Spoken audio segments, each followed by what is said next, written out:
miles back to a rainy evening in 1968. In rural Pennsylvania, the clouds have moved in low and heavy, swallowing the rolling hills in a gray, weeping shroud. The world feels small tonight, and it's contained within the warm amber glow of a vacuum tube radio and the steady drumming of water against the glass. But something's bleeding through the frequencies tonight.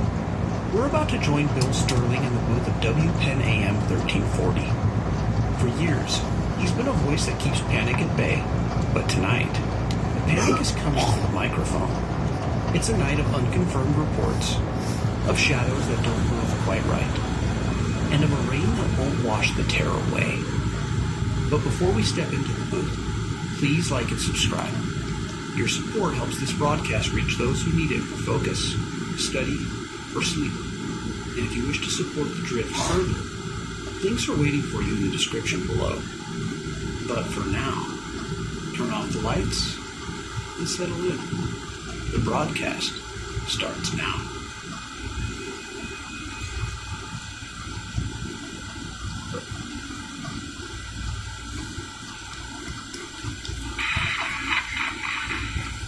You're listening to WPenn AM 1340. I'm Bill Sterling. If you're just tuning in, stay where you are. I'm going to repeat this every so often until the sheriff's office tells me otherwise. The Pennsylvania State Police and Civil Defense Authorities are urging everyone in the Butler County and Evans City area to remain indoors. Lock your doors, turn on your porch lights, and stay away from windows. We've been getting a lot of reports here at the station. Some of you called in about trespassing, others about what you're calling unprovoked accidents on the back roads. We have reports of a car accident near the cemetery gates, and emergency crews are having a difficult time reaching the scene. Reports are coming in of, well, the word they're using is disorientation. People wandering onto private property, unresponsive to shouting and even to warning shots. It's a mess out there. Rain is making visibility near zero, and whatever this is, this outbreak of hysteria, it's spreading faster than the wire can keep up with. We'll be keeping the lines open. If you've got a clear view of your road, or if you've heard from authorities in your township, please call in. Let's keep the light on for each other. Line 1, you're on WPenn. Talk to me. Yeah, hi, Bill. My name's Tom. I live just out past Beechwood Road, about 10 miles north of town. All right, Tom. What are you seeing tonight? I don't know how to say this without sounding kind of crazy. My wife wanted me to call because, well, you said folks should report anything unusual. That's right. Tell us what's happening. Okay, so earlier tonight, our dog started going nuts. Wouldn't stop barking towards the place across the field. Lights were off over there, which is strange because usually they keep their lights on all night. So I walked outside, and I see somebody standing by his fence, just standing there. Do you recognize them? No, sir. And that's the thing. They weren't moving right. Kind of swaying back and forth like they forgot how to stand up straight. I called out. They didn't answer. They just started walking toward me, real slow. Were you threatened? Well, not at first, but I knew something was wrong. You know when somebody's sick and you can tell even from a distance? Like that. Then my light hit their face, and I swear to God, this man looked dead. Skin discolored, his eyes were all unfocused, and his mouth was kind of open, like he forgot what he was doing. And he kept walking. Okay, Tom, and what did you do? I backed up, told him to stop, and he didn't. He didn't even react to my voice. And then he tripped over the fence wire, fell hard, and then just got right back up like nothing happened. And then that's when I went inside and locked the doors. So, Tom, you and your wife are both safely inside? Yes, sir. And every light's on, but there's more of them now. Okay, Tom. Well, stay inside. Keep doors and windows secured. Authorities are advising exactly that. Don't approach anyone behaving erratically. They're walking across the field, slow, all headed in the same direction, toward the houses. My wife said they looked like folks from town. But Bill... Yes? They don't seem interested in each other. Just our houses.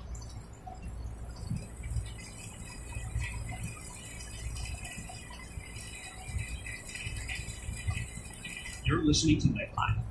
Bill Sterling here with you through the overnight hours as reports continue to come in across the county. Authorities are still advising residents to remain indoors and avoid any unnecessary travel. With that said, let's take our next call. Caller, you're on the air. Evening, Bill. Name's Frank. I drive a tow truck out of Mercer County. Been listening while working the late rotation. All right, Frank. And where are you calling from tonight? Pulled over at a station near County Road 8. Figured I'd better stop driving for a minute after what I just saw. Go ahead, Frank. Well, our dispatch said a pickup was supposed to be a stalled vehicle near a bend outside town. Sheriff's cruiser was already there when I arrived.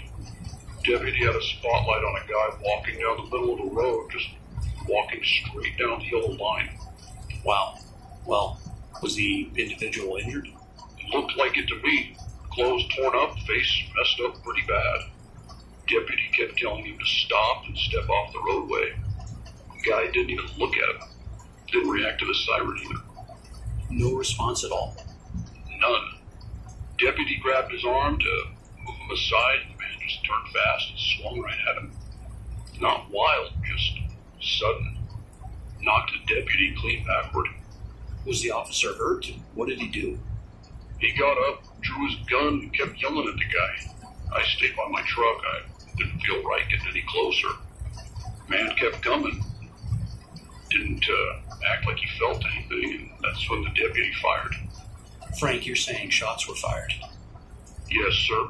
Hit him right in the chest. Man dropped. Stayed down maybe 10 seconds. Then he started moving again. You know, Bill, I've seen accidents, drunks, fights. Never seen anything like that. Deputy got on his radio, yelled for backup, said something about similar calls coming in all over the county. Frank, did any other deputies arrive when he called for backup? I didn't stick around long enough to find out. Deputy yelled at me, told me to get out of there. Feels like something's wrong tonight. Frank, before you left, was the individual walking in the road still attempting to approach the deputy? Yes, sir. Slow, but steady. Like he had only one thing in his mind. And what do you think that was, Frank?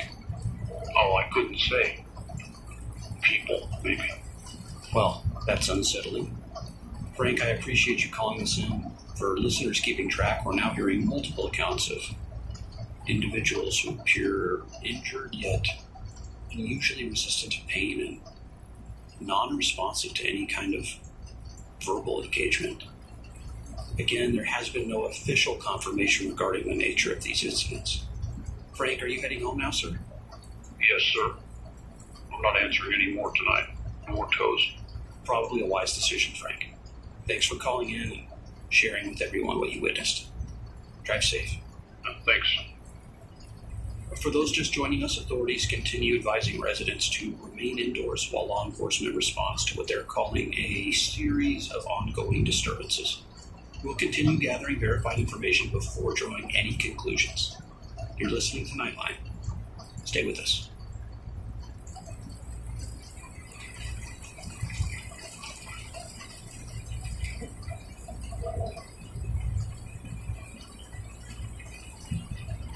Nightline continues.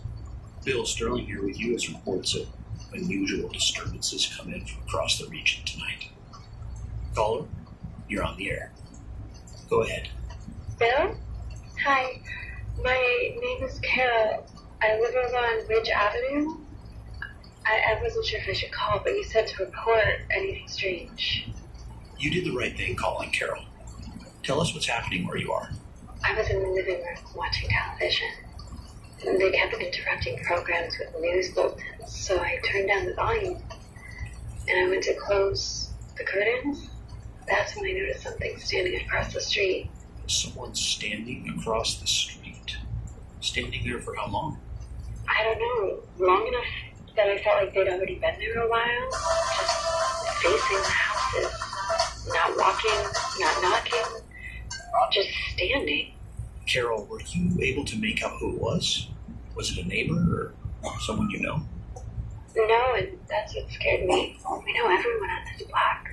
He was under the streetlight, clothes dirty, head tilted slightly to one side. I thought maybe he needed help, so I tapped on the window to get his attention. He turned toward me immediately, like he'd been waiting for a sound. Carol, did this person approach your home? Yes, slowly, very slowly, not stumbling, just deliberate, like he didn't hurry for anything. I stepped back from the window, but he kept coming until he was right at my front yard. Then he stopped again. And what happened next? He looked straight at the house, but not at me exactly, more like at the light inside. His mouth kept opening and closing, no sound, just breathing fog onto the glass of my storm door. Did he try to get in? He reached out and tried the handle, just once. Then again, slower. When it didn't open, he started tapping on the glass. Not knocking, tapping. Over and over. Bill, it didn't feel like a person asking to come inside. Carol, have you locked all your doors? Everything's locked. My husband's moving furniture in front of the back entrance right now, but there are more of them walking down the street. I can see them from the upstairs window. They're not talking to each other. They're just moving house to house. Okay, well listen carefully. Stay inside, keep everything secured, your doors, your windows. Avoid drawing any attention to your home if possible.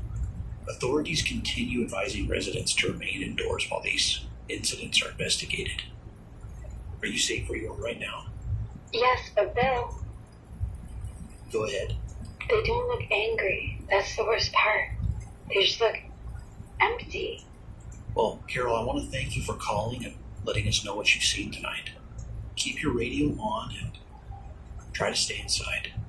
We will. Thank you.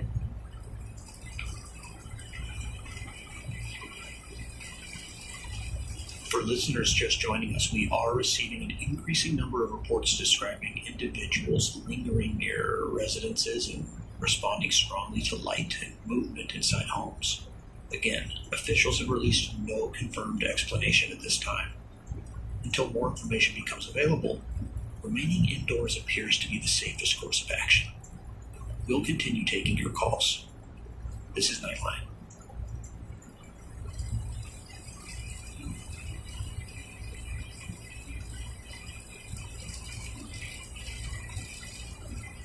Ladies and gentlemen, before we take our next call, we'd like to pause for a brief advisory. Over the last hour, this station has received multiple reports from our listeners across several counties describing unusual disturbances. These reports include individuals behaving in a disoriented or unresponsive manner, loitering near residences, and, in some cases, exhibiting aggression when approached. Local law enforcement agencies have acknowledged an increase in calls this evening, but they haven't yet released a formal statement explaining the nature of these incidents. We are in contact with authorities, and we will relay verified information as it becomes available. In the meantime, officials are advising residents to remain indoors unless travel is absolutely necessary. With that said, if you're at home tonight, ensure all doors and windows are secured. Keep exterior lights to a minimum where possible. I understand earlier we advised our listeners to keep their porch lights on. Authorities are now telling us to keep your homes dark. Avoid any approaching strangers behaving erratically, and do not attempt to intervene in any disturbance you witness. If you are traveling, consider postponing further movement until morning. Avoid stopping for any individuals on the roadway unless directed by law enforcement, and keep your vehicle doors locked at all times. We understand that rumors travel quickly, particularly in uncertain circumstances like these. At this hour, there is no confirmed cause tying these incidents together. Speculation does little to help and can actually complicate the work of our emergency responders. We encourage our listeners to rely on verified sources and remain calm. Repeat, remain calm. There's no indication at this time of any official evacuation order. Utilities are operating normally. Emergency services are active and responding. If you observe something unusual in your area, you may contact your local authorities directly. If lines are busy, remain patient and do not leave the safety of your home to investigate. This station will remain on the air throughout the night. We're committed to bringing you confirmed updates as soon as we receive them. You are not alone this evening. Stay inside, stay together, and keep your radio nearby. This is Bill Sterling. You're listening to Nightline.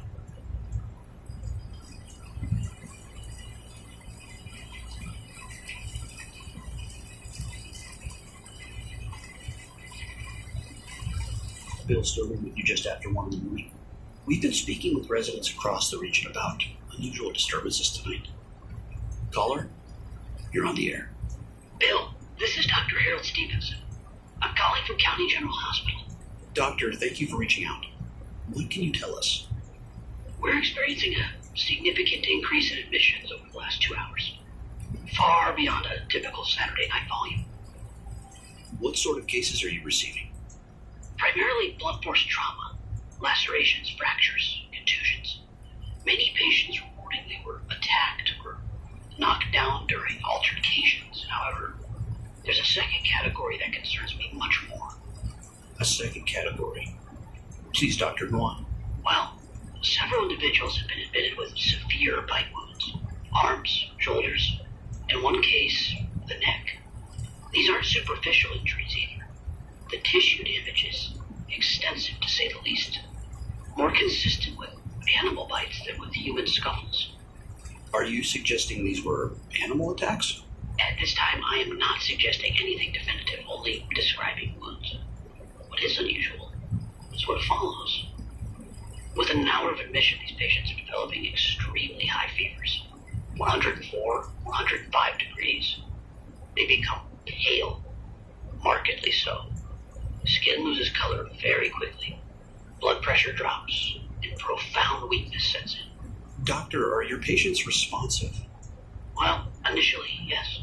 Coherent, frightened, complaining of feeling cold despite the fever. Then confusion begins, and in 2 cases, sudden collapse. And are the patients stabilizing after your treatments? We've been attempting aggressive antibiotic intervention and fluid support, but it's too early to determine any effectiveness. What troubles me is the speed of the deterioration. I've practiced medicine for almost 23 years, Bill.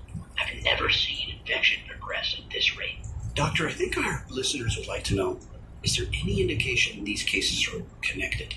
Well, that's not something I can confirm or deny at this time, but I will say this. The bite victims are presenting nearly identical symptoms. High fever, severe weakness, rapid systemic decline. All consistent. Have state health authorities been notified? Yes, they have, and we're awaiting guidance. In the meantime, I would advise your listeners, if you sustain any kind of bite injury tonight, seek medical attention immediately, without delay. Doctor, one more thing before I let you go. Are the hospital facilities secure? We're taking precautions. That's all I can say for now. Understood. Dr. Stevenson, thank you so much for speaking with us under what sounds like extremely demanding circumstances. Thank you, Bill. And please encourage people to stay home. Listeners, that was Dr. Harold Stevenson of County General Hospital reporting a sharp increase in admissions tonight, including several patients suffering severe bite injuries followed by rapid onset fever and weakness. Again, no official connection has been confirmed between the incidents being reported across our area, but the pattern bears watching. If you're injured this evening, do not ignore symptoms. Avoid any physical confrontation whenever possible. We'll continue monitoring developments as they unfold.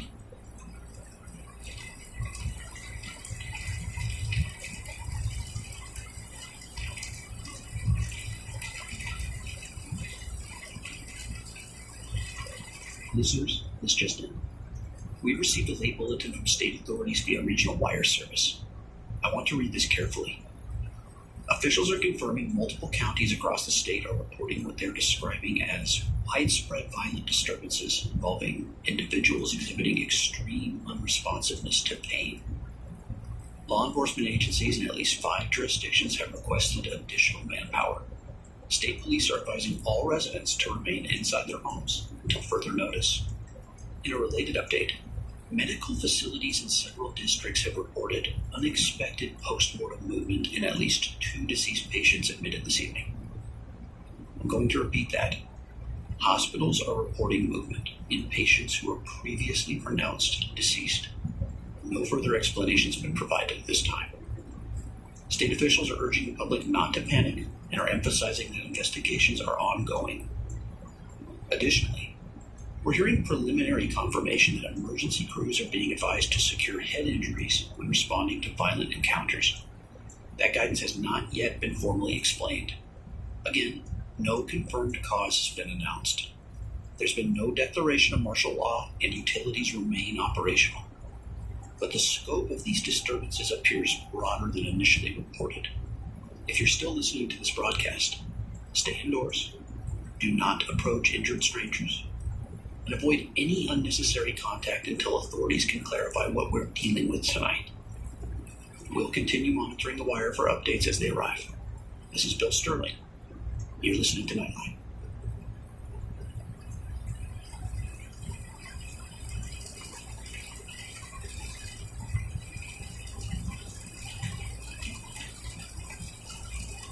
And we're still taking calls as developments unfold across the state. And we do have another caller. Caller, you're on the air. Bill, this is Edward Mallory. I operate Mallory & Sons Funeral Chapel on West Broad. Mr. Mallory, thank you for calling. What can you tell us? I debated making this call. I'm not a man prone to exaggeration. We received 2 bodies this evening from County General. Both were pronounced earlier tonight. Routine preparation began shortly after their arrival, but approximately 40 minutes into the process, one of the bodies exhibited movement. Movement? Of what kind, sir? Well, the hands first, flexing, and then the jaw. At first we believed it to be residual nerve activity. It does occur on rare occasion, but then the eyes opened. Opened? Yes. There was no respiration, no detectable pulse, yet the eyes were open and tracking. And what did you do? Well, we stepped back, and then the individual attempted to sit upright. Motor function appeared severely impaired, but persistent. It made a sound. Not speech, more like air being forced through a dry throat. Was anyone harmed? One of my attendants sustained a bite to the forearm while attempting to restrain it. We secured the room and contacted authorities immediately. I will say this, Bill. In my profession, death has a stillness to it. This did not. Mr. Mallory, have officials provided any explanation?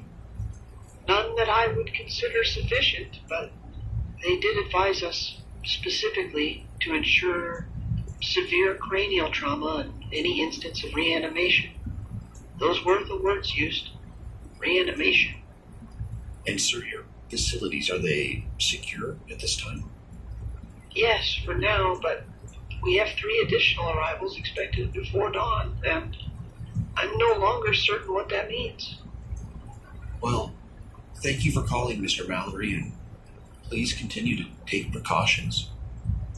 I assure you, we will. Listeners, this was the second independent report tonight describing post-mortem movement. Officials have not yet clarified terminology or cause. We will continue to refrain from speculation until formal confirmation is issued. Stay with us.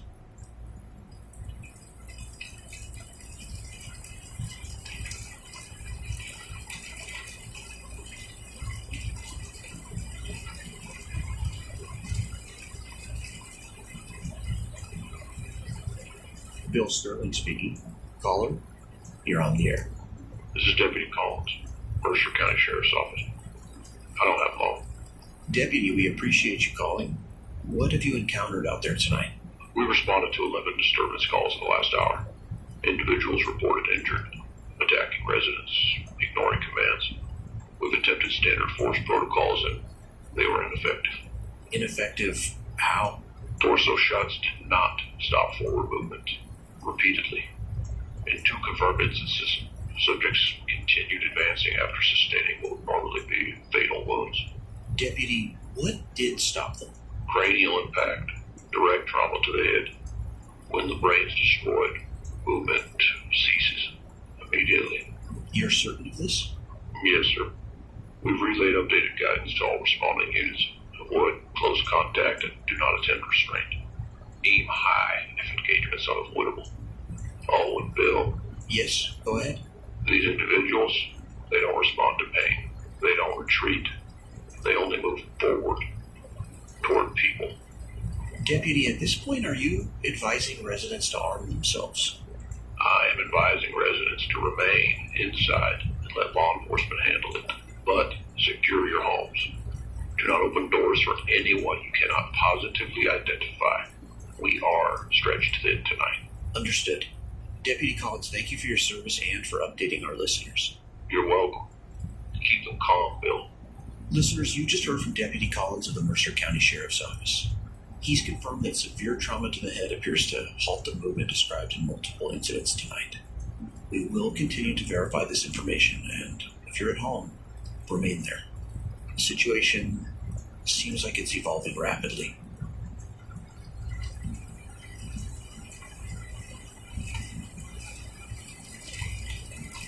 Listeners, we've just received an official statement transmitted via state emergency wire. I'm going to read it exactly as written. This is an emergency public safety directive issued jointly by state police, the Department of Health, and the Office of the Governor. Effective immediately, all residents are instructed to remain inside their current place of shelter until further notice. Do not travel unless absolutely necessary.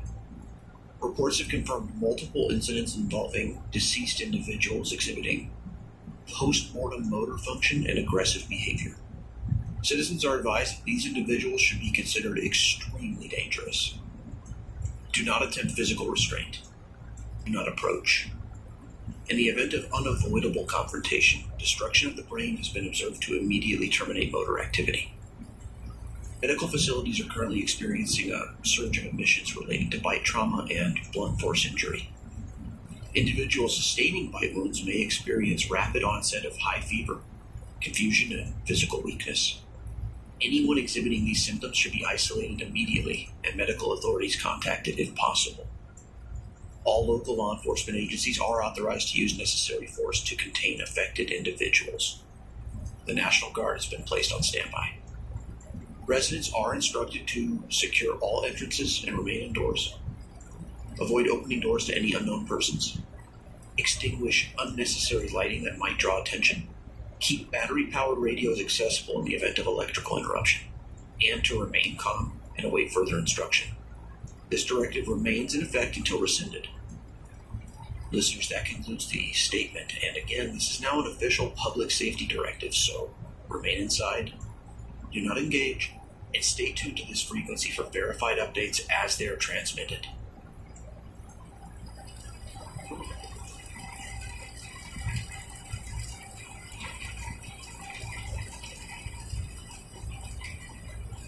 Bill Sterling speaking. Caller, you're on the air. Bill, my name's Mark. I don't have much time. All right, Mark. Well, go ahead. My boy was bitten earlier tonight. Before we knew what was happening, we thought it was just a fight. Some man staggering the street grabbed him while we were trying to get back inside. We pulled him away, locked the house up, and didn't think much of it at first. Mark, where was he been? His forearm. It didn't look too bad. It broke the skin. We cleaned it, wrapped it, and he was fine for about an hour. And then he said he felt cold. Bill, it's hot in this house. I've got the furnace running, but he keeps saying he's freezing. Has his temperature been checked? Yes, sir. It climbed fast. 103, and then 104. He's pale now. Really pale. And weak. He can barely lift his head. Mark, is he conscious? He was. He's drifting in and out. He keeps asking why the lights are off, but they aren't. They're on. Every room. And sir, have you contacted medical services? Lines are busy. We've tried twice. I don't want to take him out there. Not after that announcement you just put out. That's probably wise. Is anyone else in your home? My wife, she's upstairs with our daughter, but she doesn't want to come down anymore. And Bill, Go ahead. he just tried to sit up. He shouldn't have the strength, but he did. His eyes were open. And I swear to God, he looked at me like he didn't even know who I am. He just stared at me. Mark, listen. If his behavior changes, you should keep your distance. Don't place yourself at risk. If he does become unresponsive and then attempts sudden movements, you do need to prioritize your safety and your family's. He's my son. I understand, but you do have to stay calm. Can you tell me what he's doing right now? He's not breathing as hard anymore. Skin's still cold. Mark? Oh my God, he just sat up again. I swear he shouldn't be able to do that, and he's just staring at the door. Not at me. At the door.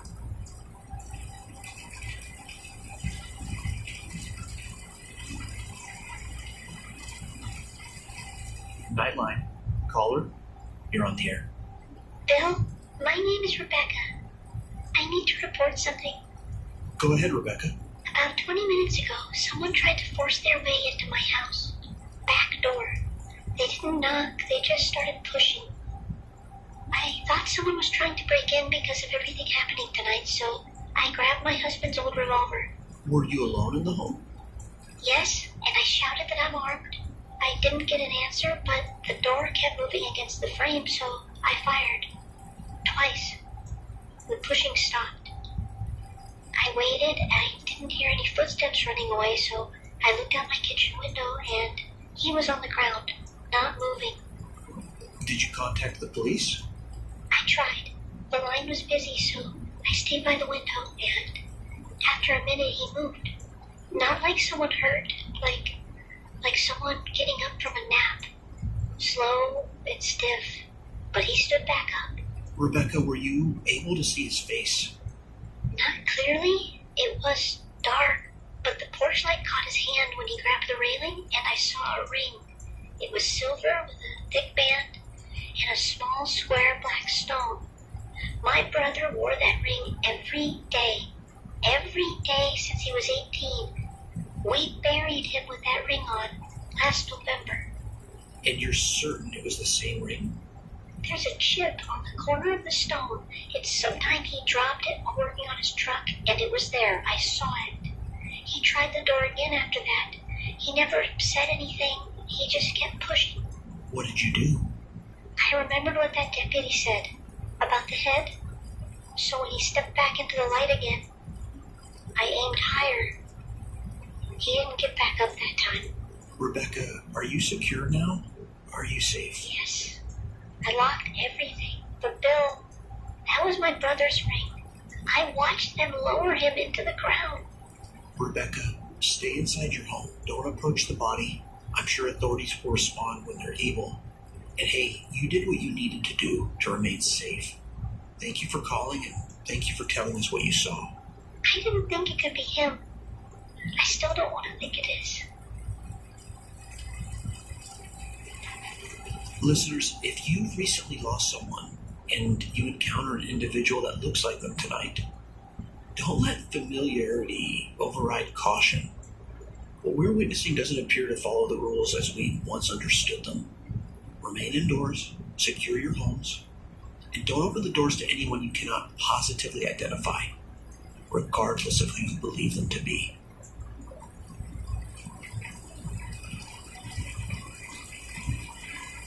Nightline. Caller, you're on the air. Well, my name's Arthur Jennings. I'm the caretaker at the Green Hollow Cemetery. Hello, Mr. Jennings. Go ahead. I wasn't planning to call. After the things I've heard tonight, I thought I should say something. What have you observed, sir? I usually do my rounds before locking the gates. About an hour ago, I noticed fresh earth disturbed near the north row. 2 plots, so I walked over thinking maybe vandals. Kids do sometimes come up here, but it wasn't that. The soil, it wasn't scattered outward. It was, it was pushed up. from underneath. From underneath? Yes, sir. Headstones leaning forward slightly, ground cracked around the edges like something had pressed against it. I bent down to look closer, and that's when I heard it. Heard what? A scraping sound. Slow, wet, coming from another plot a few rows down. I didn't want to investigate further. I worked at cemetery 32 years. Ground settles, animals dig, but this was pressure from below. Were any graves fully breached? One was. Over on the far fence, the casket lid was splintered, not from above, from inside. And have you contacted the authorities? Yes, a deputy told me they'd logged the report, told me to go home and stay there, so I locked the gates. But Bill, Yes? there were footprints. Not coming in, going out. Bare feet, dragging toward the road. Mr. Jennings, are you safe now? Yes, I am, but I'll tell you something I've never thought to say before. If you've buried someone recently, you might not want to visit them anytime soon. Mr. Jennings, thank you for reporting what you've witnessed. Listeners, you just heard from Arthur Jennings, caretaker of the Green Hollow Cemetery, describing disturbed graves and outward tracks from the grounds. Listeners, if you live near cemetery property, remain indoors. Don't investigate unusual sounds or any ground disturbances. Law enforcement has been notified of multiple similar reports. Once again, stay inside and lock your doors.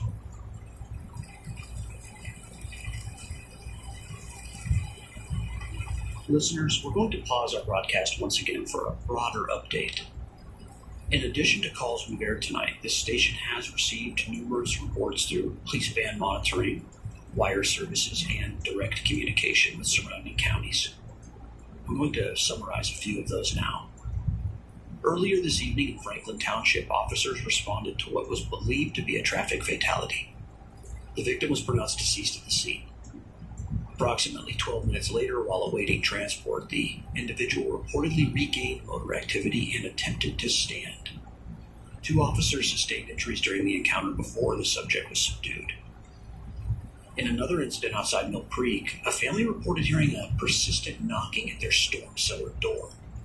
Upon investigation from an upper window, they observed 3 individuals standing in their yard, one of whom had been buried earlier this year following a construction accident. The figures reportedly made no verbal communication, but they repeatedly approached illuminated windows.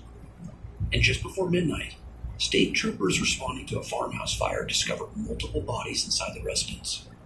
According to early reports, at least 2 of those bodies were later observed moving despite catastrophic injury. These accounts are consistent in one disturbing respect. Individuals were confirmed deceased and then exhibited renewed movement. Authorities have not yet released a definitive scientific explanation. However, there is a developing theory. Several hours ago, national news outlets began revisiting an event that occurred earlier this week. I'm referring to the destruction of a returning deep space probe from Venus. As many of you may recall, the probe was intentionally detonated in Earth's upper atmosphere after concerns were raised regarding possible contamination.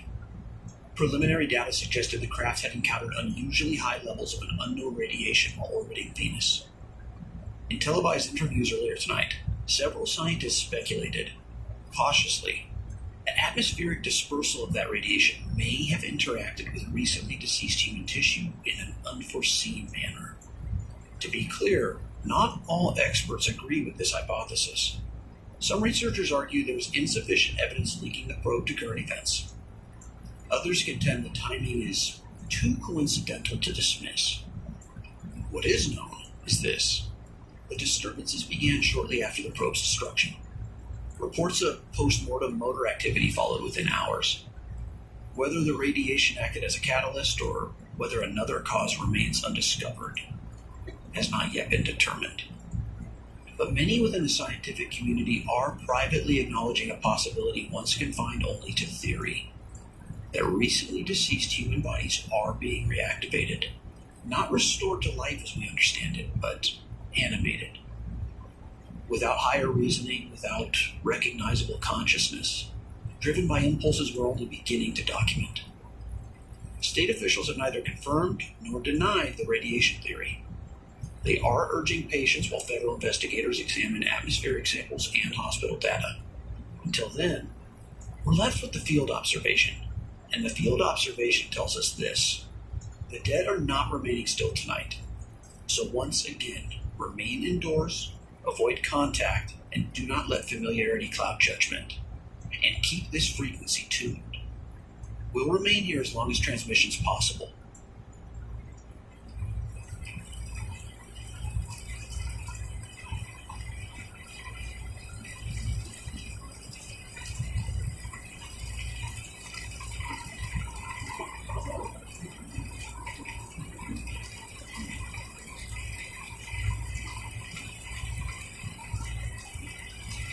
Let's take another call.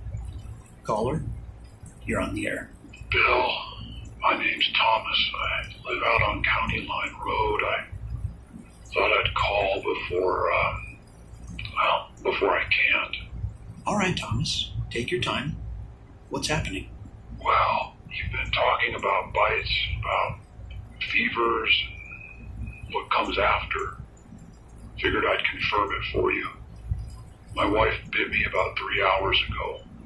She'd been feeling poorly all evening, cold, pale, didn't want to turn the lights on. Collapsed around 10.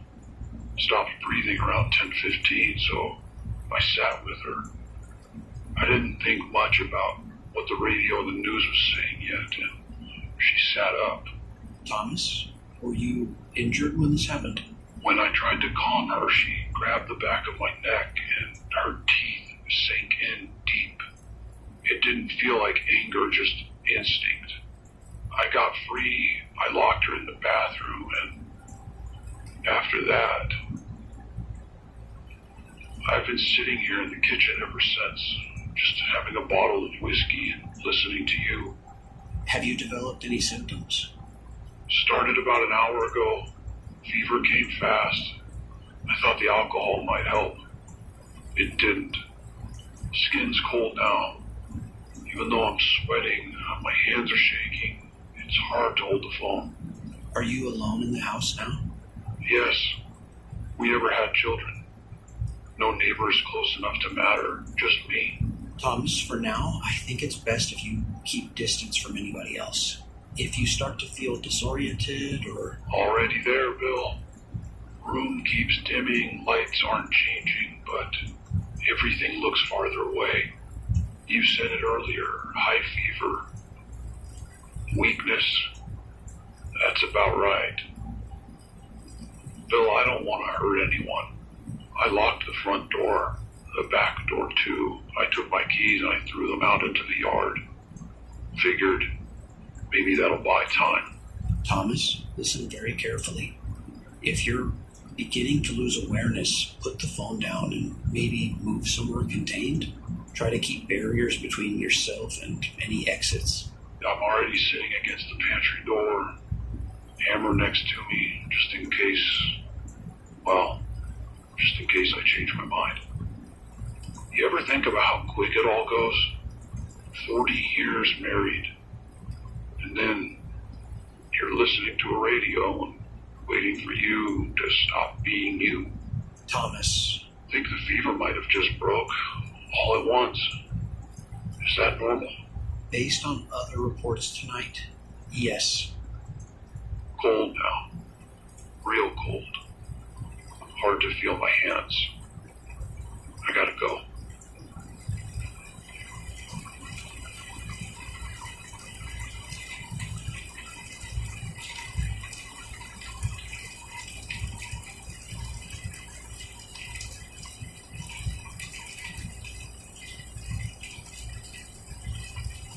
We do have another caller on the line.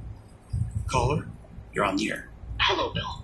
This is Professor Alan Whitaker. I teach microbiology at the State University. I felt compelled to respond to the radiation hypothesis you mentioned earlier. Professor Whitaker, we do appreciate you calling. Please go ahead. Now, before I say anything, I do want to be clear.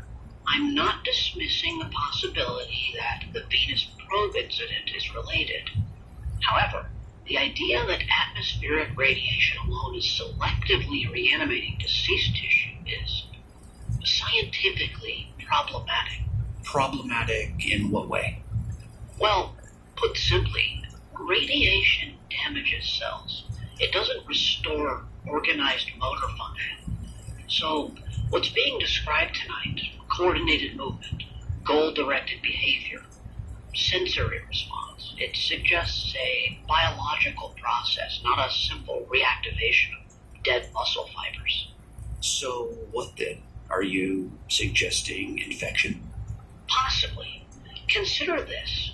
The bite cases, high fever, rapid systemic failure, neurological alteration.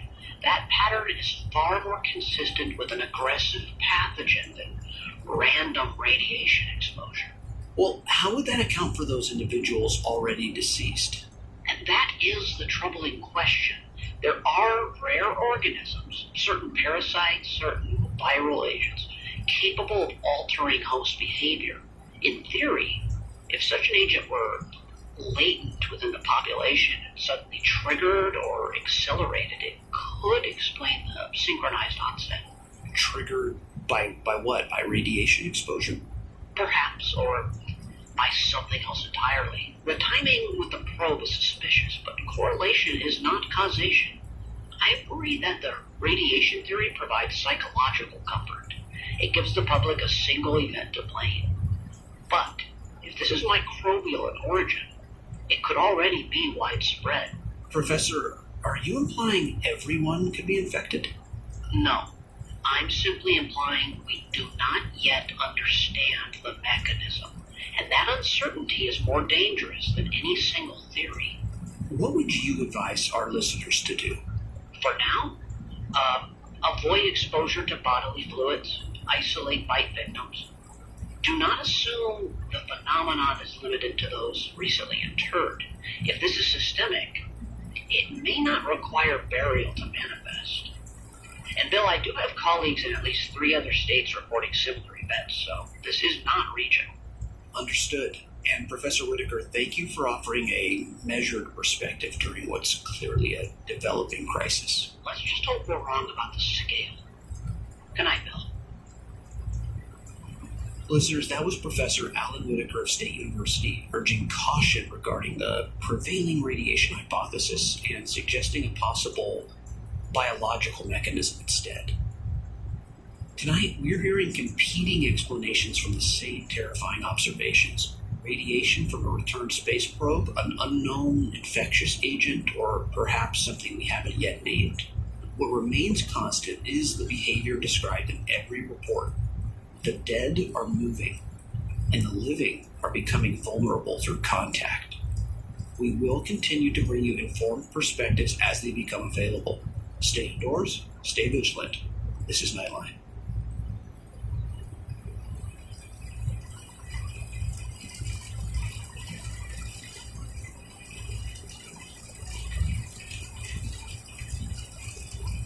We have another caller. Caller, you're on the air. Talk to me. Yeah, Bill.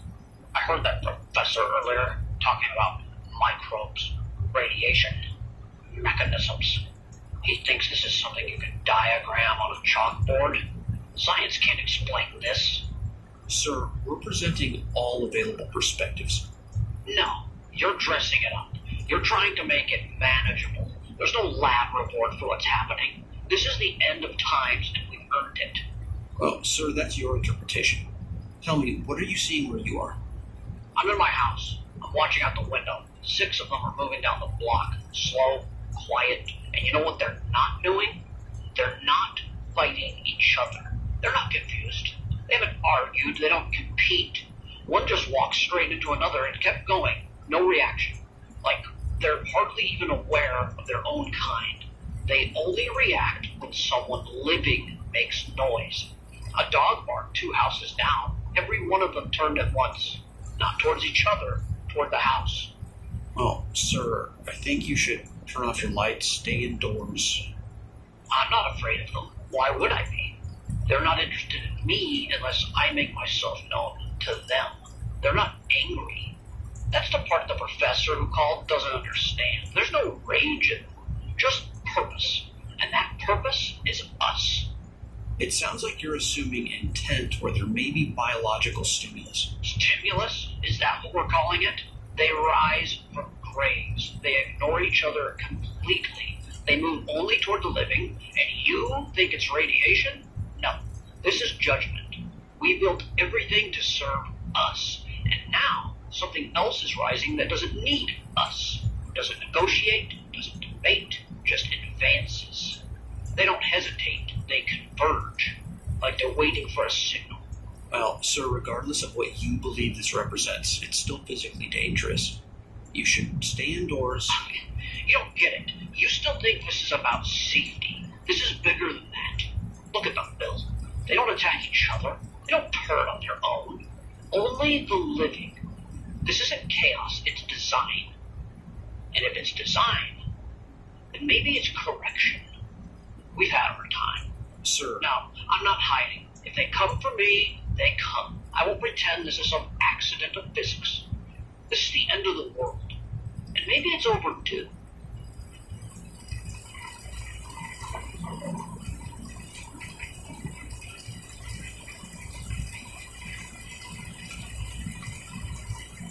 Listeners, we're issuing another consolidated update. Over the past hour, this station has received confirmation from multiple law enforcement channels and state wire services regarding escalating containment efforts. Before we outline those measures, I do need to summarize additional verified reports.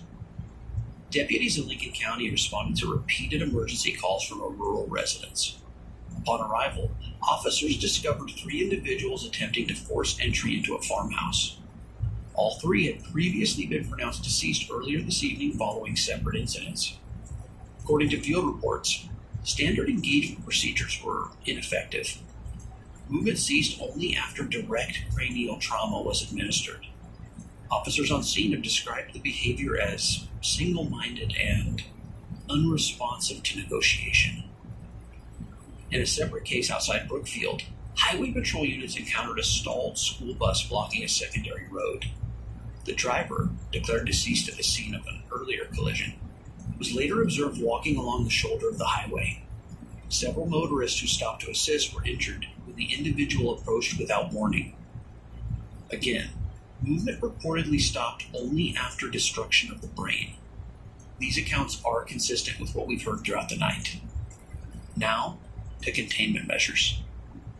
State police have confirmed that organized posses are being formed in coordination with county sheriffs. These groups consist of trained law enforcement officers accompanied by vetted civilian volunteers familiar with rural terrain.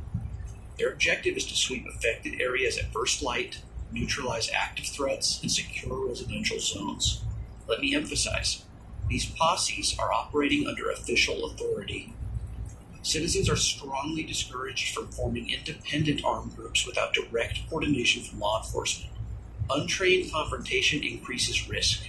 Officers report that affected individuals do not respond to verbal commands, do not retreat under typical force, and do not display aggression toward one another.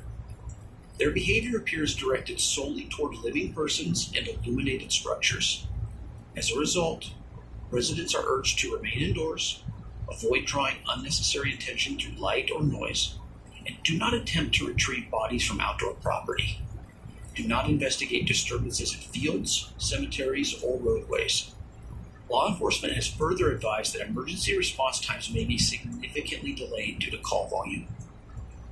If you are injured, isolate immediately. The situation remains fluid, but there are organized efforts underway to contain it. We will continue relaying verified developments as they're transmitted to us. This is Bill Sterling. Stay inside, stay quiet, stay with Nightline.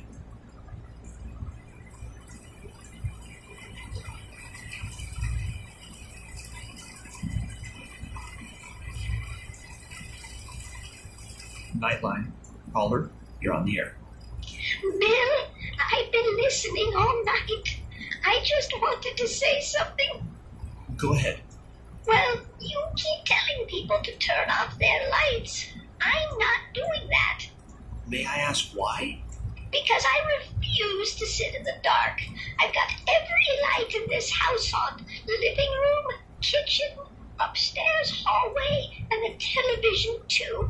If they're out there, they can see me, but I can see them, and that feels better. Have you observed any movement outside your home?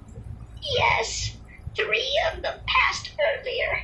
They stopped when they reached the yard, and they stood there looking at the house. And the lights were on that whole time? Yes, they didn't rush, didn't pound the door. They just stood like they were thinking. Ma'am, earlier reports strongly indicate they are drawn to light and movement. Darkening the house can reduce attention. Or it makes me blind. If I turn everything off, I'm just sitting in a box waiting, and I won't do that. If they come through this door, I want to see it. One of them's moving closer to the porch. Still slow. Ma'am, please listen. The pattern we're seeing suggests illuminated structures attract them. Remaining visible increases your risk. Bill, I buried my husband last year. I sat in a dark hospital room and watched the machines shut off. I will not sit in the dark again. If this is how it ends with the lights on. Ma'am, turn off the lights right now. If I do that, they're still there. The dark doesn't make them go away.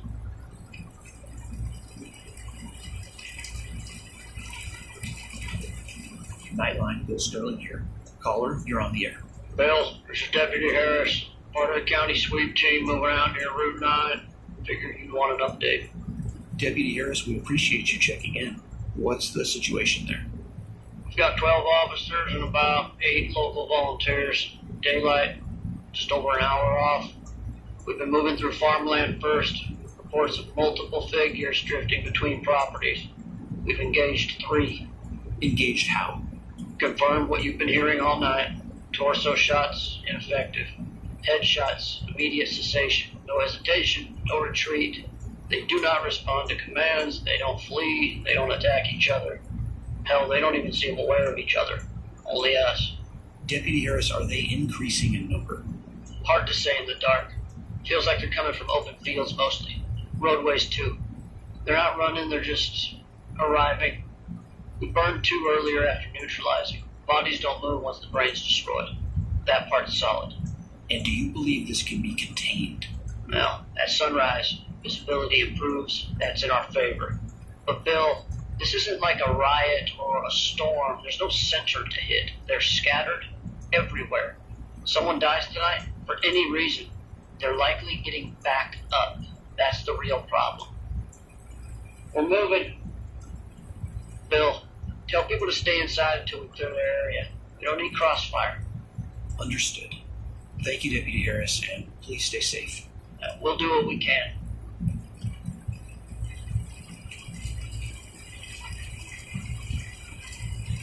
Listeners, it is approaching dawn. Throughout tonight, we've heard from doctors, deputies, caretakers, professors, frightened family members, and those who chose to stand in the open and watch. We've heard competing explanations. Radiation from a returned space probe, an unknown pathogen, something older than science. And perhaps in time the cause will be named, but for now the effect is already undeniable. The dead are rising. They don't quarrel among themselves, they don't hesitate, they don't tire. They only move toward the living. Law enforcement and organized sweep teams are preparing to move at first light. Cranial destruction has proven effective at halting movement. Fire appears to ensure finality. Medical facilities remain overwhelmed. Emergency lines remain saturated. This is not hysteria, it's not rumor, it's not isolated. It is happening. And yet, there is order forming. Posses assembling. Perimeters being drawn. Homes going dark. Neighbors barricading together. Even now, as some structures fall silent, others endure. Dawn will not cure what's begun, but it will reveal it. If you're hearing this, remain inside until authorities clear your area. Extinguish unnecessary lights. Avoid all contact. And remember this: panic spreads faster than any infection. Calm is your ally. We will remain on this frequency for as long as transmission is possible. If this is the longest night in memory, morning is still coming. This is Bill Sterling. You've been listening to Nightline. Stay inside, stay quiet, and stay alive.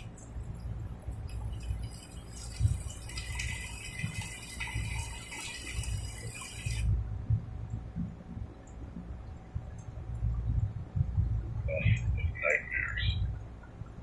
Take Emily, for example. She was hiding in an abandoned school with a small group of survivors. They thought they were safe behind the locked doors, but then they heard it, a faint tapping, almost like fingernails on glass. It was a hunter testing the windows looking for a weakness. When it found one, it didn't smash through like a regular infected. It slipped inside silently, taking out 2 people before anyone even realized it was there. Then there's Daniel, who tried to outrun a hunter in the woods. He said it toyed with him, letting him think he was getting away before cutting him off again and again. By the time he made it back to his group, he was so rattled he could barely speak. He survived, but the others weren't so lucky. These aren't isolated incidents. They're happening more and more frequently. And each time, the hunters seem to get smarter, more coordinated. So, what do you do if you find yourself face to face with a hunter? The truth is, your odds aren't great, but there are a few things you can try. Avoid the shadows. Hunters thrive in darkness.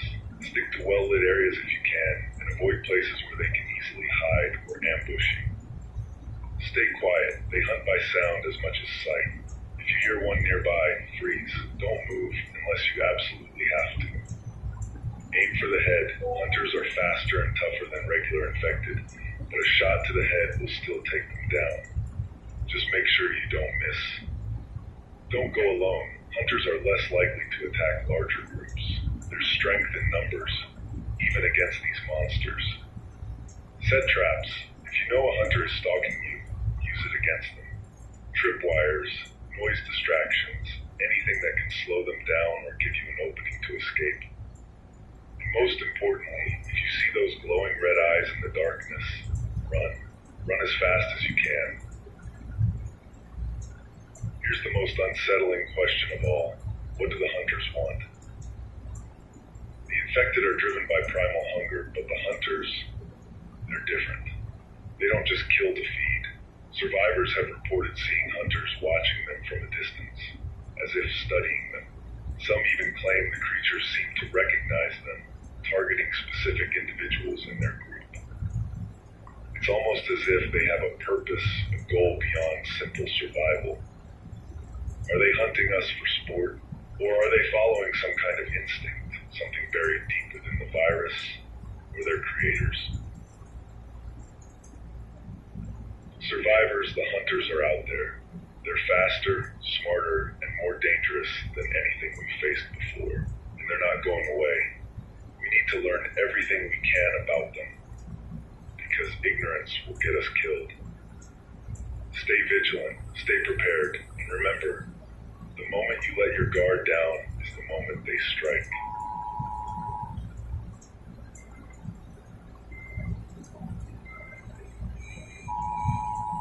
Survivors, we've talked about the hunters tonight, the apex predators of this infected world. But as you've been listening, I know what some of you are probably wondering. What about the wardens? Are they the same as the hunters? Are these two nightmares somehow connected? And if they're not, what exactly makes the wardens so different? Well, buckle up, because this rabbit hole goes deeper than I ever imagined. Tonight, we're not just talking about the hunters. We're diving into the truth, or at least what I think is the truth about the wardens. To answer the burning question first, no, the wardens and the hunters are not the same. Yes, they're both terrifying. Yes, they're both deadly. And yes, they've both turned this world into an unrelenting nightmare. But when you dig into their characteristics, their behaviors, and their possible origins, the differences between them become stark. Let's break it down. The hunters are pure predators designed or evolved for the hunt. They're fast, intelligent, and terrifyingly efficient. Their goal is clear: to stalk, chase, and kill. The Wardens, on the other hand, are something else entirely. They're not here to hunt us down like the hunters do. They're here to control us, or whatever remains of us. Think of them as the enforcers of this new, twisted world order. Wardens are larger than the hunters, almost grotesquely so, with bodies that look more like patchwork monstrosities than anything human.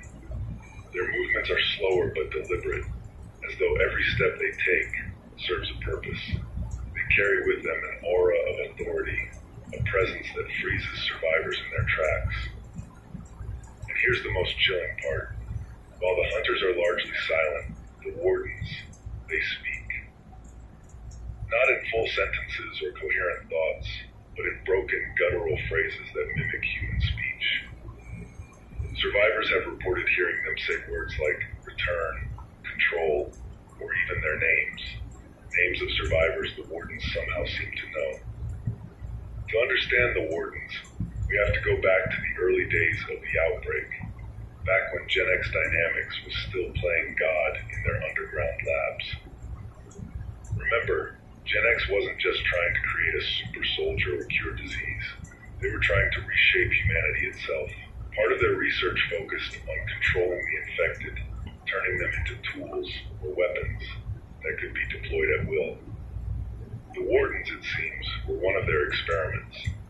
Survivors who've scavenged old Gen X facilities have found bits and pieces of documentation, enough to piece together a grim picture. The Wardens were designed as a form of crowd control, engineered to subdue or manage large groups of infected, or even survivors. But as with everything Gen X touched, the experiment spiraled out of control. The Wardens broke free, and whatever programming or instincts they were given twisted into something far darker. Now, they roam the wasteland, enforcing a set of rules that no one understands, and punishing anyone who dares defy them. I've heard enough stories about the Wardens to fill a dozen broadcasts, and every single one sends shivers down my spine. One survivor, Claire, told me about a group she was traveling with near what used to be Denver. They stumbled upon a field littered with bodies, all of them arranged in a perfect circle. In the center stood a Warden, motionless as if it were standing guard. Claire and her group tried to sneak past, but the Warden turned its head, slowly, deliberately, and let out a low, guttural growl. That was enough to send them running, but Claire swears she heard it say something as they fled. Then there's the story of a man named Victor, who claimed to have been taken by the Wardens. He said they dragged him to an old Gen X facility where he saw others, humans, being experimented on. Victor managed to escape, but not before he heard one of the Wardens speak. It said, "You are not ready."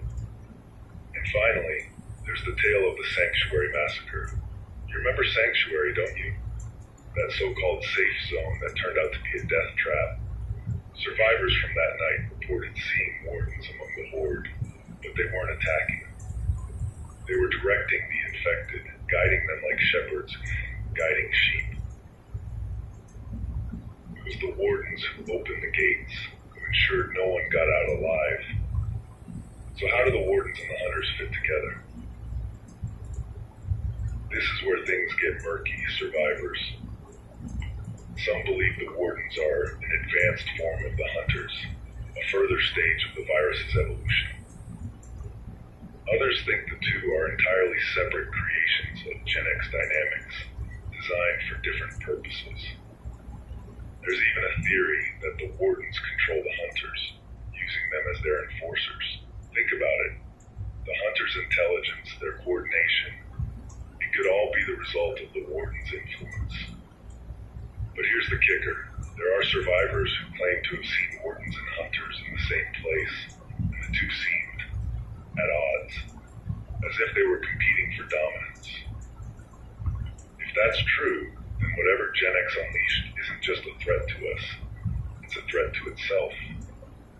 Surviving a warden encounter is a whole different ballgame than surviving a hunter. Don't draw attention. Wardens seem to operate on a set of rules, and if you stay out of their way, they might ignore you. Avoid eye contact. Survivors have reported that making direct eye contact with a warden seems to trigger aggression. Keep your head down and move slowly. Don't fight. Unlike hunters, wardens are incredibly tough to take down. Bullets barely faze them, and close combat is a death sentence. Listen to their words. As strange as it sounds, the warden's broken speech might give you clues about their intentions, or how to escape. But let's be honest. Survivors, if you see a warden, your best bet is to run and pray it doesn't follow. Here's what keeps me up at night, survivors. The wardens and the hunters are just pieces of a much larger puzzle. What was Gen X trying to achieve with these creations? And more importantly, what happens if they succeed? Every story we uncover, every clue we piece together brings us closer to the truth. But the more I learn, the more I realize how little we truly understand. So stay vigilant, stay alive, and keep listening. Because in a world like this, knowledge isn't just power, it's survival. Survivors, if you've encountered the wardens or the hunters, I want to hear your stories. Leave your mark, share your tale. Let's piece this puzzle together before it's too late.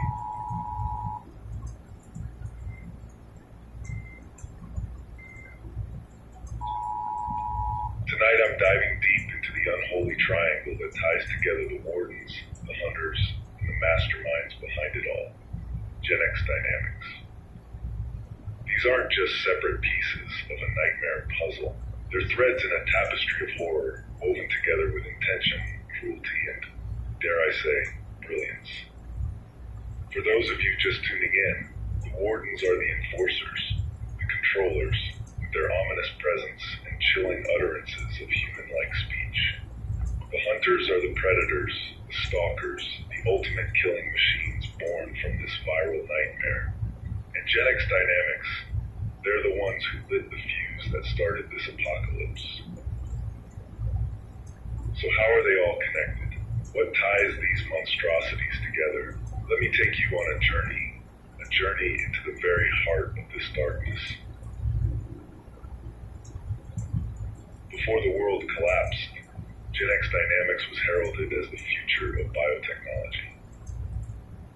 Their research spanned everything from curing rare diseases to creating enhancements for human capabilities. At least, that's what their brochure said.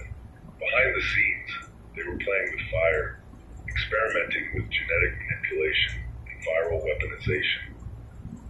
The initial goal, from what I've pieced together from survivors who scavenged Gen X labs, was twofold. They wanted a biological entity that could enforce order in war zones or pandemics, one that didn't require human oversight or ethical considerations. Predatory supremacy with the hunters. These were meant to be weapons, silent, deadly, and unstoppable. The ultimate soldiers that needed no food, no rest, and felt no fear. But as we all know, when you tamper with nature, it's only a matter of time before it rebels. It's unclear whether the wardens and hunters were developed simultaneously or if one led to the other. Some evidence suggests the wardens were Gen X's first foray into viral control. When that didn't work as planned, they shifted their focus to creating the hunters. And here's the kicker. The virus that birthed both the wardens and hunters, it wasn't originally meant to spread to civilians. Gen X was experimenting with delivery systems, airborne, waterborne, even skin contact, but someone somewhere lost control. Or maybe they let it loose intentionally. We may never know. From everything I've gathered, the wardens were supposed to be the shepherds of the infected, not their own distinct species. Early prototypes were injected with modified versions of the virus, designed to increase cognitive function while maintaining a degree of humanity. The goal was to create overseers who could manage infected populations, keep them contained, and enforce Gen X's will. But something went horribly wrong. The Wardens began developing traits Gen X didn't anticipate or didn't want to admit to. Their speech, while broken, showed signs of independent thought. Their behavior became erratic, sometimes protective, other times violently aggressive. It's as if the virus inside them was evolving, pushing them towards something beyond what Gen X had envisioned. Now, survivors tell stories of Wardens behaving in ways that almost seem purposeful. They don't just wander aimlessly like the infected masses. They patrol, they guard, they even seem to recognize specific individuals. What's most unsettling is the possibility that the Wardens are still carrying out some fragment of their original programming. Are they protecting something Gen X left behind? Or are they enforcing a set of rules that only they understand? Whatever the case, the Wardens stand apart from the rest of the infected, as if there's something more, something worse. While the Wardens were designed to control, the Hunters were designed to destroy. But here's where things get complicated. Hunters didn't show up until months into the outbreak. For a long time, survivors thought they were just an evolution of the virus, a natural progression as the infection adapted to its environment. But now I'm not so sure. Some survivors claim to have found evidence suggesting the Hunters were a deliberate creation by Gen X, a separate branch of their experiments. Unlike the Wardens, who were given heightened cognitive abilities, the Hunters were stripped down to their most primal instincts. They were engineered for one purpose, the hunt. But why would Gen X create two such different entities? The answer might lie in their ultimate goal. The Wardens were meant to control humanity. The Hunters were meant to eliminate threats. Together, they form a terrifying balance of power, one that leaves no room for freedom or resistance. So here's the million-dollar question. Are the Wardens and Hunters connected, or are they entirely separate monsters in this apocalypse? From what I've gathered, there's evidence to support both theories. The Unity theory. Some survivors believe the Wardens and Hunters are part of the same hierarchy. The Wardens act as the commanders, using their eerie presence and broken speech to direct the Hunters. This would explain why the Hunters sometimes display a level of coordination that seems almost too intelligent for mindless predators. The rivalry theory. Others believe the Wardens and Hunters are at odds, representing two competing factions of the virus. The Wardens, with their controlling nature, seem to want order, even if it's a twisted, horrific version of it. The Hunters, meanwhile, thrive on chaos, embodying the virus's most destructive instincts. Personally, I lean toward the first theory. Too many stories suggest the Hunters and Wardens work in tandem, albeit in a way that's hard to decipher. But who knows? Maybe the truth is even stranger than we can imagine. There are countless stories from survivors who've encountered both Wardens and Hunters, and each one adds a new piece to the puzzle.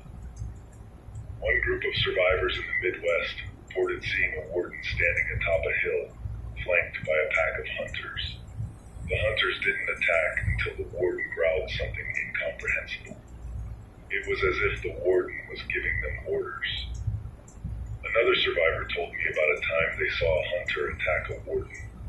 The fight was brutal, and while the Hunter managed to injure the Warden, it was ultimately torn apart. But here's the strange part. The infected in the area ignored the fight entirely, as if they were waiting to see who would come out on top. And then there's the story of the Warden's Lair, an old Gen X facility where survivors claim both Wardens and Hunters were seen patrolling together. The few who escaped said the two seemed to coexist, at least for now. Survivors, the connection between the Wardens, Hunters, and Gen X is more than just a curiosity. It's It's a clue, the key to understanding the nightmare we're living in. If the wardens and hunters are working together, it means there's a larger plan at play, one that goes beyond simple survival. If they're rivals, it might mean the virus is fracturing, creating factions that could either destroy each other or evolve into something even worse. And if Gen X is still pulling the strings, well, that's a thought I don't even want to entertain. We're living in a world of monsters. But monsters don't just come from nowhere. Someone or something created them. And if we can understand how they're connected, maybe, just maybe, we can find a way to fight back. So keep your eyes open, your ears sharp, and your minds ready, because the answers are out there, buried beneath the ruins of this world, and I intend to find them.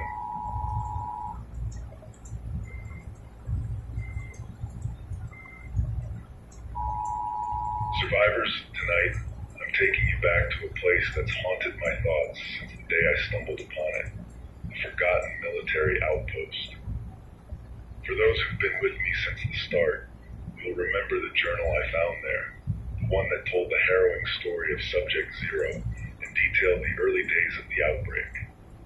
That place was a goldmine of information, but it was also a graveyard of hope.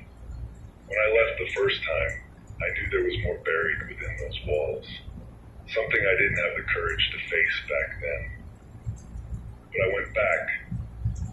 I don't know if it was curiosity or stupidity, or maybe just the sense that the answers we need to survive are still out there, hidden in places like this. What I found, it's worse than I could have imagined. I returned to the outpost under the cover of night, the full moon casting long shadows over the rusted gates and crumbling buildings.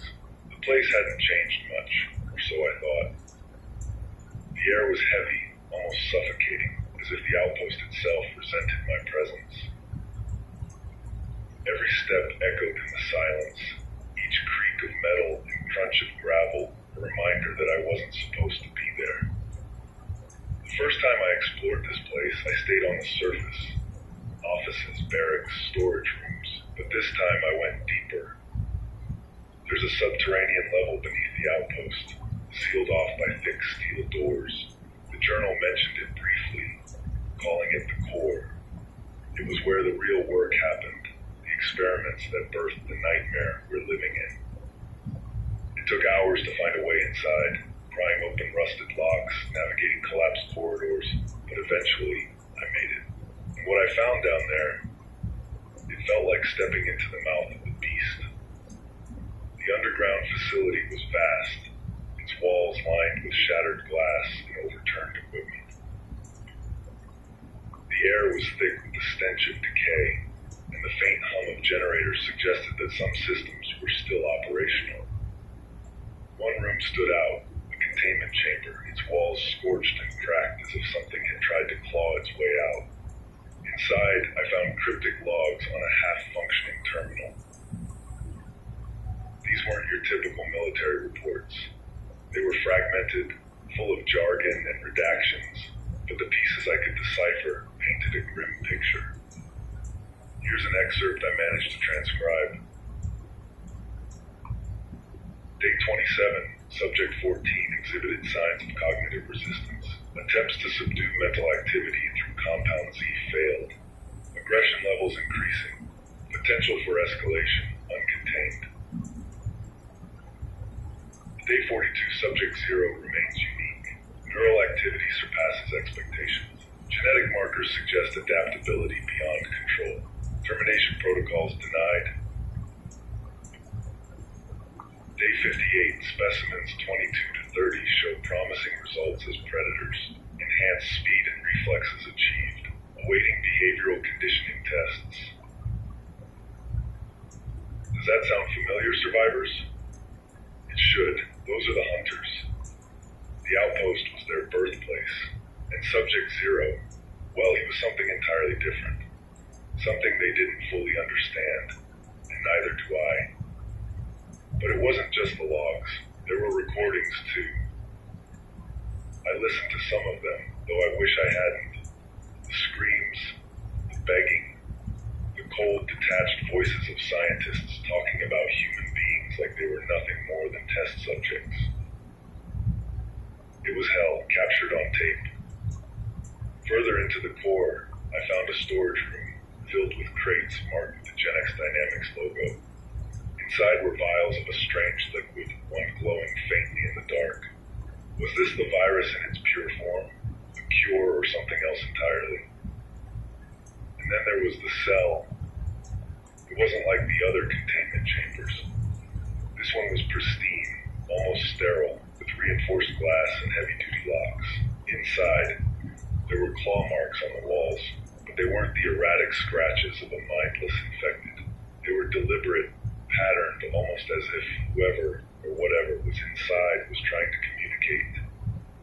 I couldn't shake the feeling that this cell was meant for someone or something special. Could it have been Subject Zero's prison? Or perhaps one of the early wardens? Whatever the case, the cell was empty. And that's what scared me the most. If something was kept here, it's out there now. As I explored further, the connection between wardens and hunters became clearer. One document described an experiment called Project Hierarch. The idea was to create a chain of command within the infected. The wardens would act as leaders, capable of controlling lesser infected through pheromones and vocal cues. The hunters, on the other hand, were designed to be their enforcers, a perfect balance of intelligence and brutality. But here's the thing. The logs suggested that the wardens resisted their programming. They started developing their own agendas, their own sense of purpose. And the hunters, they weren't supposed to operate independently, but they evolved beyond what GenX intended. It's almost as if the virus itself had a mind of its own, using GenX's experiments as a stepping stone to create something even more terrifying. I'm not the only one who's been to the outpost. Survivors have told me stories of strange encounters in the area. Shadowy figures watching them from the tree line, guttural growls echoing in the night. One group claimed they saw a warden standing at the gates, its hollow eyes fixed on the horizon as if waiting for something. Another survivor described being hunted by a pack of infected, led by a creature unlike anything they'd seen before. Faster than a hunter, smarter than a warden. It's as if the outpost is a beacon, drawing these monstrosities back to where it all began. Survivors, I don't have all the answers yet, but one thing is clear. The Forgotten Outpost holds the key to understanding this apocalypse. Its secrets are buried beneath layers of fear, lies, and blood, but I'm not giving up. I'll keep searching, keep digging, because the more we know, the better our chances of survival. For now, stay vigilant. Avoid the outpost unless you're prepared for what you might find. And remember, the past is a dangerous thing, but it's also our greatest weapon. This is Adam Cross, signing off for now. Stay safe, stay strong, and as always, keep fighting.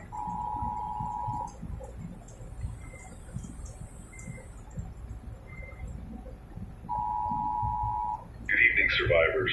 Tonight, we're diving into a story that blurs the lines between savior and destroyer, humanity and monstrosity. A story that begins with the first infected, Subject Zero. If you've been listening to my broadcasts, you'll know that I've mentioned Subject Zero before.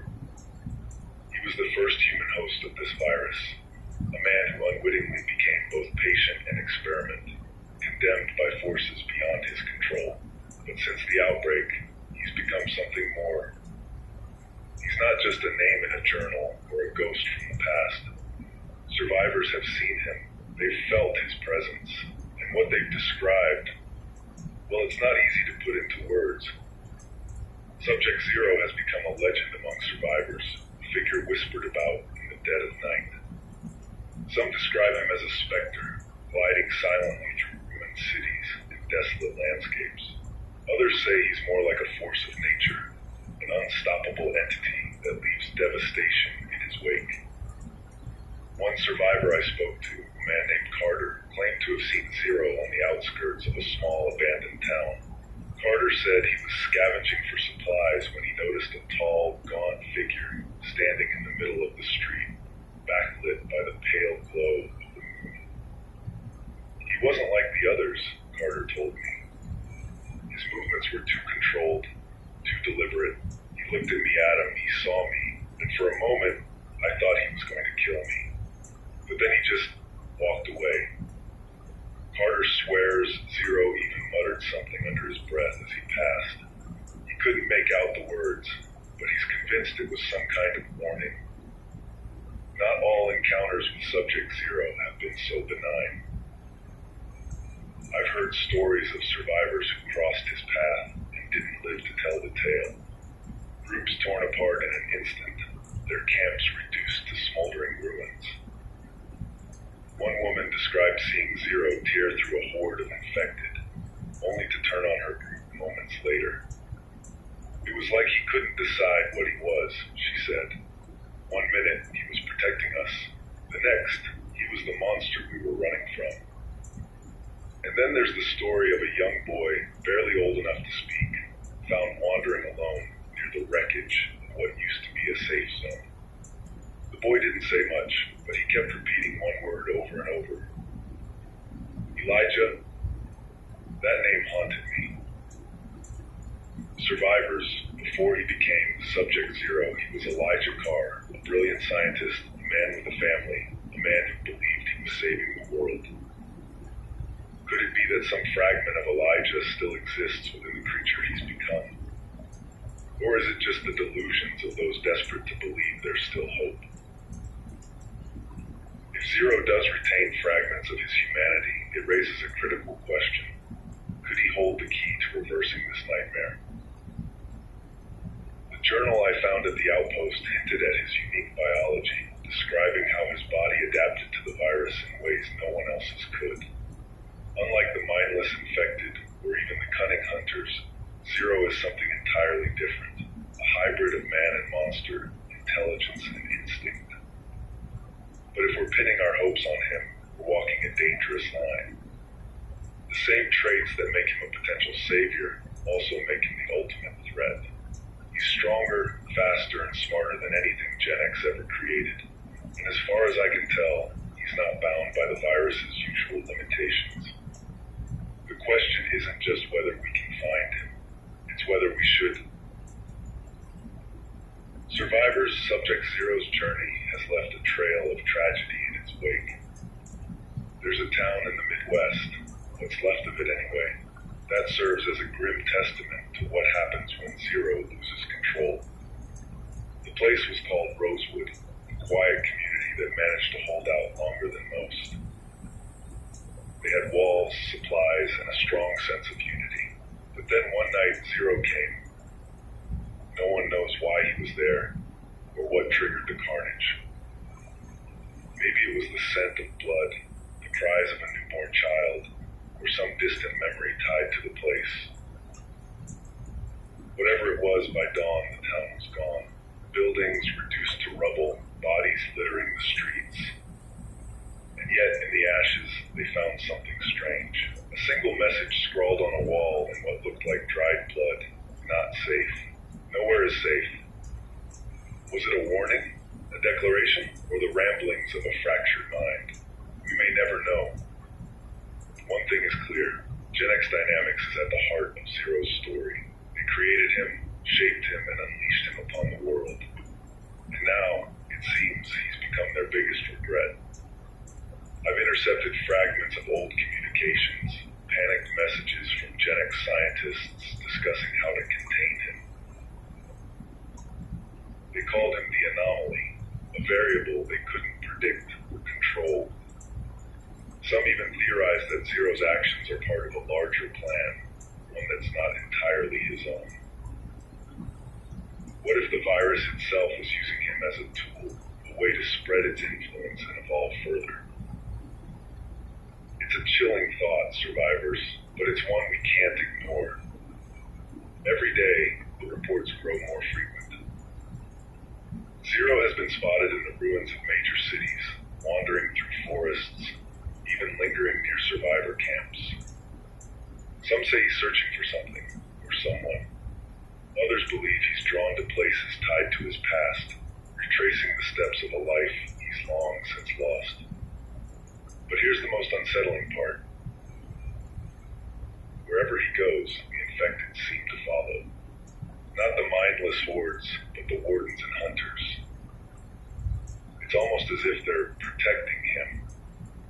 If that's true, it means Zero isn't just a rogue anomaly. He's the center of something much larger. A dark web of connections stretching back to Gen X and forward into the unknown future. So where does that leave us? For now, all we can do is share what we know, piece together the fragments of this puzzle, and hope that somewhere, somehow, there's an answer.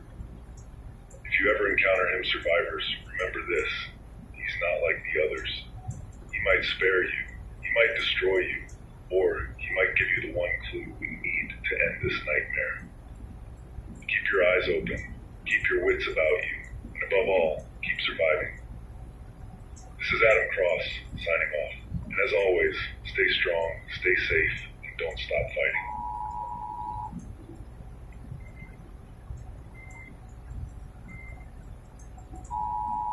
Good evening, survivors. Tonight we delve into the dark underbelly of Gen X Dynamics, the same corporation that created the virus, the hunters, and of course, Subject Zero.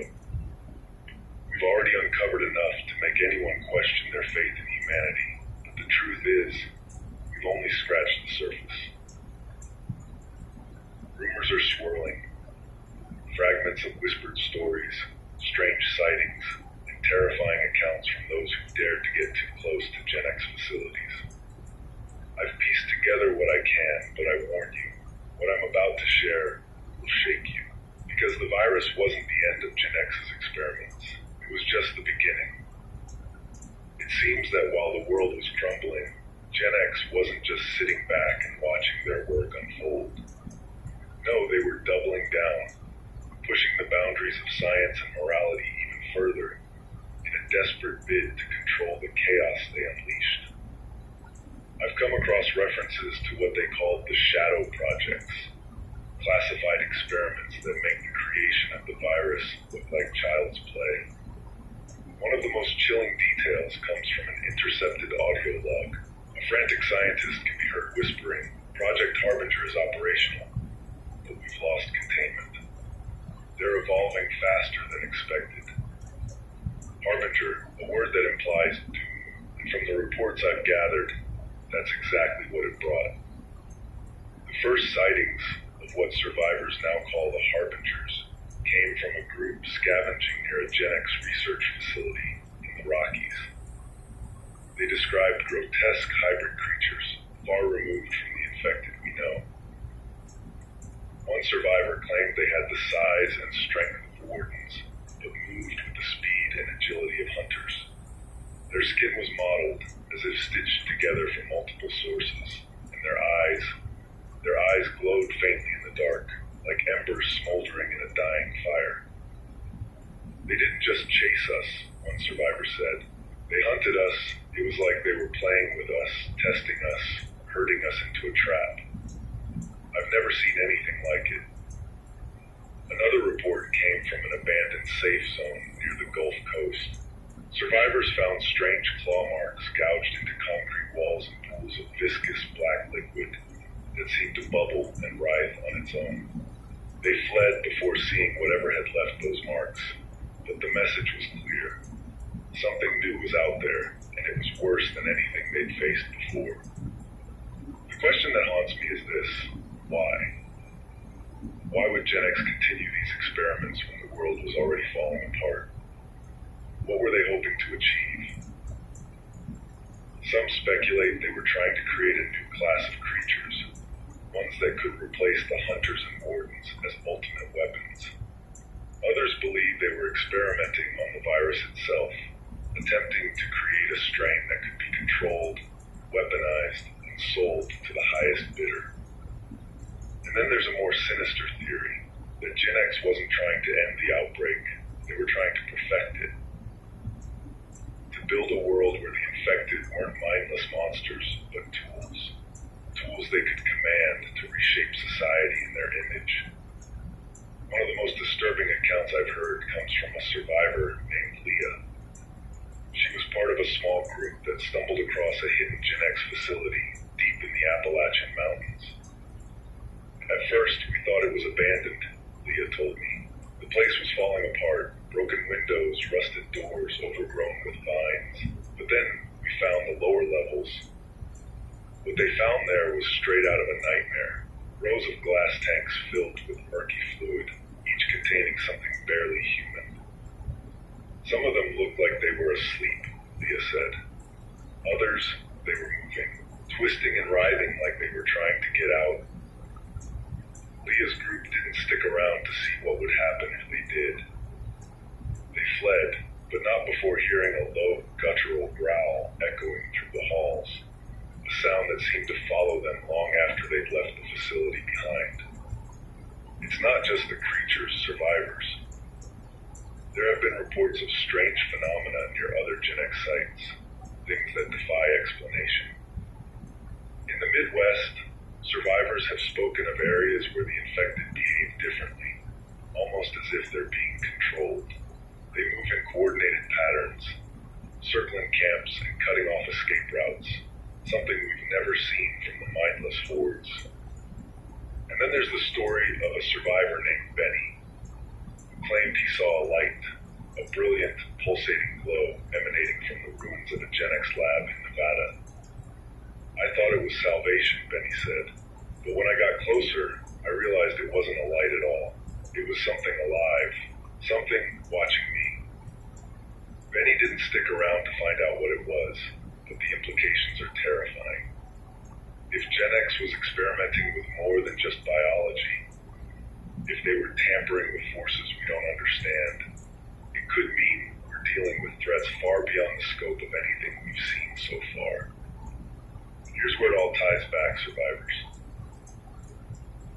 The journal I found at the outpost hinted that Subject Zero wasn't just the first infected. He was also the first experiment. The notes mentioned something called Project Genesis, which seems to have been the precursor to the Shadow Projects. It was an attempt to create a perfect fusion of human and infected, a being that could harness the virus's power without succumbing to its mindlessness. Sound familiar? It should, because that's exactly what Subject Zero is. And if the Shadow Projects were building on that foundation, it means every harbinger, every strange phenomenon, every grotesque hybrid, it all started with him. So what does this mean for us? It means we can't let our guard down. The infected we face so far are just the tip of the iceberg. Gen X opened Pandora's box, and now we're dealing with the fallout. If you're near a Gen X facility, get as far away as you can. The creatures born in those labs are unlike anything we've faced, and they're not bound by the same rules as the infected we know. And if you ever come across something you can't explain, something that feels wrong in ways you can't put into words, trust your instincts. Run. We've survived this long by being smart, by staying vigilant, and by sticking together. Let's not lose that now. This is Adam Cross, signing off. Stay safe, survivors, and as always, keep fighting.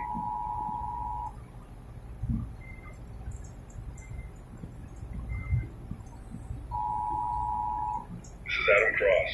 Survivors, something unexpected just happened. You've listened to my broadcasts long enough to know that I don't get spooked easily. But this has me rattled.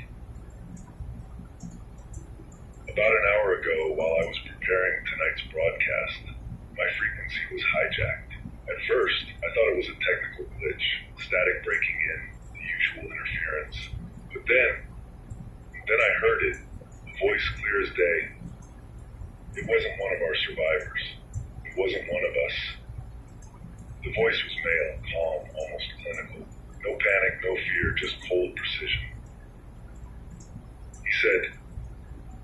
Cross, I've been listening. I know what you're trying to do, and I have the answers you're looking for. But you'll need to follow my instructions carefully if you want to hear them. No name, no hint of where he was broadcasting from. Just those words, and then silence.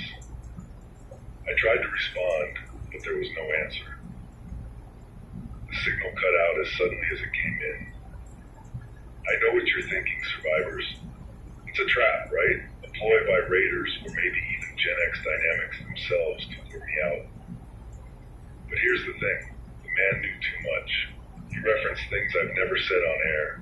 Details about Subject Zero, about the hunters, even about the journal I found at the military outpost. How could he possibly know that? Unless he's been watching. Or worse, unless he's been involved from the very beginning. Before the signal cut out, he left me with a set of coordinates, a location not far from here. An old radio relay station buried deep in the woods. He said I'd find the truth there, answers to questions I've been asking since this nightmare began. Questions about the virus's origin, about Gen X Dynamics, about why the world fell apart so quickly. But he also warned me, come alone. If you bring anyone, you'll never hear from me again. Survivors, I'll admit it.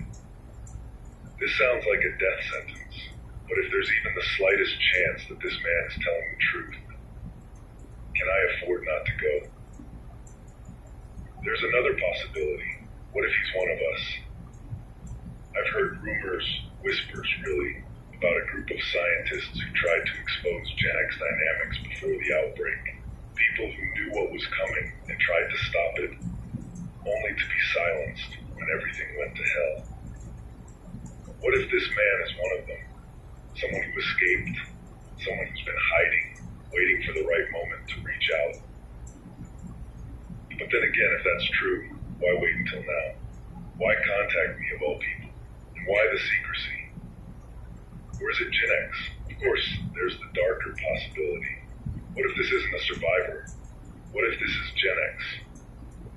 We know they've been monitoring survivors. We've seen their drones, their abandoned facilities still humming with power, their experiments still roaming the wastelands. What if this is their way of tying up loose ends, of silencing the one voice still speaking out against them? I've spent countless nights warning all of you to stay away from traps, to think twice before trusting anyone. And now here I am, debating whether to walk straight into one myself. I've heard stories from survivors who faced similar choices. A woman named Carla once told me about a mysterious voice on her radio promising supplies in exchange for a rendezvous. She went, hoping to find food for her starving children. Instead, she found an ambush, a gang of raiders waiting to strip her of everything she had. Carla escaped, but not without scars, both physical and emotional.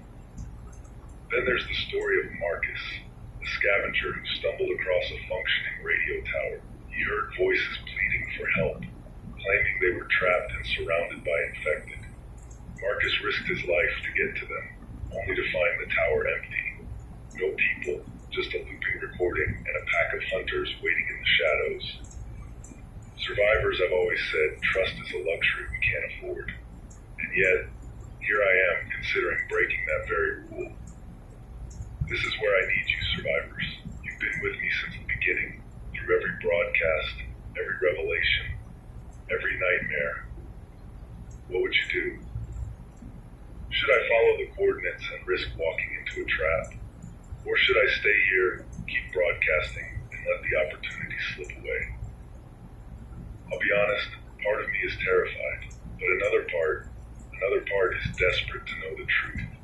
Because if this man is who he claims to be, if he really does have the answers we've been searching for, then maybe, just maybe, we can start to turn the tide. So tell me, what would you do? Leave a mark, send a signal, share your thoughts. And if you're listening out there, mysterious voice, know this. I'm watching you as closely as you're watching me. For now, I'll keep the coordinates to myself. I need time to think, to weigh the risks against the potential reward. But the clock is ticking. Whoever this man is, he's not going to wait forever. So stay tuned, survivors. The next time you hear from me, I may be a step closer to the truth, or a step closer to my end. This is Adam Cross, signing off. Stay safe, stay strong, and keep fighting. And remember, the truth is out there. We just have to survive long enough to find it.